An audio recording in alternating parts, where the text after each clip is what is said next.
Welcome back to बायोटॉसिस everybody. आज हम एनआरयू एसे के बारे में सीखेंगे। तो एनआरयू एसे क्या होता है? ये एक सेल वायबिलिटी एसे है, ठीक है। ये क्या करता है कि जब हमारे सेल्स लाइव होते हैं, मतलब वायबल होते हैं, या फिर उनमें लाइसोसोम्स होते हैं प्रेजेंट एंड हेल्दी, तो वो रेड कलर का हो जाता है। अदरवाइज हमारे सेल्स कलरलेस रह जाते हैं। नॉर्मल डाई होगा वो हमारे लाइव सेल्स के अंदर पेनिट्रेट कर जाएगा, अदरवाइज कलरलेस रह जाएंगे सेल्स। तो इसका मतलब कि डेड सेल्स हो गए हैं हमारे। चलिए जानते हैं कि कैसे करते हैं हम इनको। पहले हमने सीखा है कि सीडिंग कैसे करते हैं। तो सेल्स को ग्रो करेंगे 96 वेल प्लेट में 80 to 90% कॉन्फ्लुएंसी में, ठीक है। जब हमने 80 to 90% देख लिया कि सेल्स कॉन्फ्लुएंट हो गए हैं, तब हम उनको अपना ट्रीटमेंट देंगे। ट्रीटमेंट किस में देंगे? HBSS में देंगे, ठीक है। ये भी देख लीजिए कि डिफरेंट ट्रीटमेंट्स जो हम उनको दे रहे हैं वो क्या हैं, क्या क्या कंपाउंड्स हैं। उनको आपको फ्रेश बनाना होता है, ऐसा नहीं है कि आप अपना ट्रीटमेंट एक दिन पहले से बना के रख लें। ओके, नाउ जब हमने अपना ट्रीटमेंट दे दिया है सेल्स को, तो हम उनको थोड़ा सा टाइम देंगे इंक्यूबेशन का for 30 minutes to 1 hour। Mostly 30 minutes में वो अच्छे से इंक्यूबेट हो चुके होते हैं। तब हम उसमें NR डाई डालते हैं। NR डाई कितना डालते हैं? अप्रॉक्सीमेटली 50 माइक्रोग्राम्स पर ml डाला जाता है। लैब टू लैब वेरी करता है, बट मैं ये कॉन्सेंट्रेशन को X मान लेती हूँ कि 50 जाता है। तो क्या करेंगे हम बनाने के लिए? 1.5 mg इन 30 ml, क्योंकि मैंने 96 वेल प्लेट सीड करी थी, इसलिए क्योंकि मेरे मतलब मेरे कंडीशंस ज़्यादा थे। अगर आपका एक है तो आप एक के अकॉर्डिंग कर सकते हो। So suppose this 50 microgram is going for पर ml, तो for 1 plate you only need 10 ml. Okay, so accordingly you can calculate, right? Since we are taking 396 well plates, so I am taking for 30 ml. Now what we'll do first is 1 से 3 ml में HBSS और NRU को अच्छे से mix कर लेंगे, और फिर बचे हुए 27 to 31 ml मीडिया डालेंगे। अब आप कहोगे कि 30 ml चाहिए था आपको, तो आपने 31 ml क्यों यूज़ किया?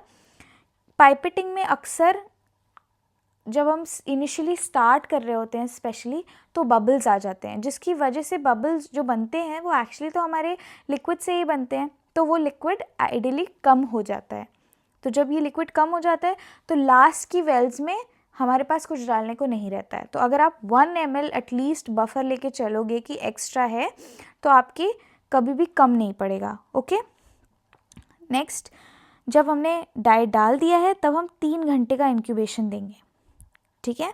और उसके बाद डाई वाला जो मीडिया है उसको हटा देंगे प्लेट से और क्विक वॉश करेंगे फिक्सेटिव से।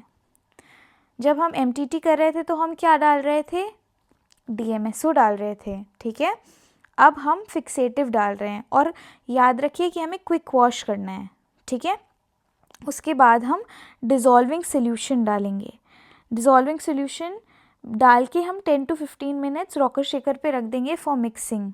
Okay, and then will take OD at 540 nanometres. Okay, चलिए जल्दी से जान लेते हैं कि फिक्सेटिव सोल्यूशन कैसे बनता है। सपोज़ आपको 200 ml फिक्सेटिव सोल्यूशन बनाना है, आप इसका कैलकुलेशन अपने जितना भी आपको 5 ml 30 ml बनाना है उसके अकॉर्डिंग कर सकते हो। Since you have to repeat it multiples times, तो हम स्टॉक बना लेते हैं, वर्किंग सोल्यूशन बना लेते हैं। तो 200 ml के लिए हम यहाँ बात कर रहे हैं 1% CaCl2 and 0.5% HCHO will add. Okay, इसका मैंने कैलकुलेशन लिख दिया है for 200 ml। Okay, and then add MilliQ. Now dissolving solution हम कैसे बनाते हैं? Again for 200 ml, 100 ml 50% ethanol will add into, उसके बाद विल ऐड 2% एसिटिक एसिड और बाकी बचा हुआ मिलीक्यू। तो हमारे पास फिक्सेटिव बन गया, डिज़ोल्विंग बन गया। क्या क्या किया हमने, एक बारी क्विकली हम रिवाइज कर लेते हैं। हमने अपनी 96 वेल्स को सीड किया और वेट किया कि वो 80 to 90% कॉन्फ्लुएंट हो जाएं। उसके बाद हमने जो ट्रीटमेंट दिया वो किस में दिया, HBSS में दिया। HBSS में ट्रीटमेंट देने के बाद हमने 30 मिनट वेट किया ताकि हमारे जो सेल्स हैं वो अच्छे से इंक्यूबेट हो जाएं। उसके बाद हमने उसमें NR डाई डाला। कितने घंटे के लिए डाला, 3 घंटे के लिए डाला। फिर हमने मीडिया उसमें से रिमूव कर दिया। जब हमने मीडिया रिमूव कर दिया तो हमने क्विकली for 5 minutes फिक्सेटिव डाला। 5 minutes is also too much, but fixative डाला। उसके बाद हमने फिक्सेटिव को भी प्लेट से हटा दिया और उसके बाद उसमें don't forget to put out fixative and then put in dissolving, okay, don't forget this. फिर हमने डिज़ोल्विंग सोल्यूशन डाला और उसके बाद हमने 10 minutes is more than enough I think, but sometimes it takes longer time, but 10 minutes should be more than enough। हमने rocker shaker पे डाल रखा। उसके बाद हमने प्लेट रीडर पे कितने OD पे ऑब्जॉर्बेंस ली है हमने, 540 नैनोमीटर्स पे, ओके। चलिए, फिर हमने फिक्सेटिव बना लिया इस कैलकुलेशन पे और डिज़ोल्विंग बना लिया। आज के लिए इतना ही। If you have any other doubts please let me no.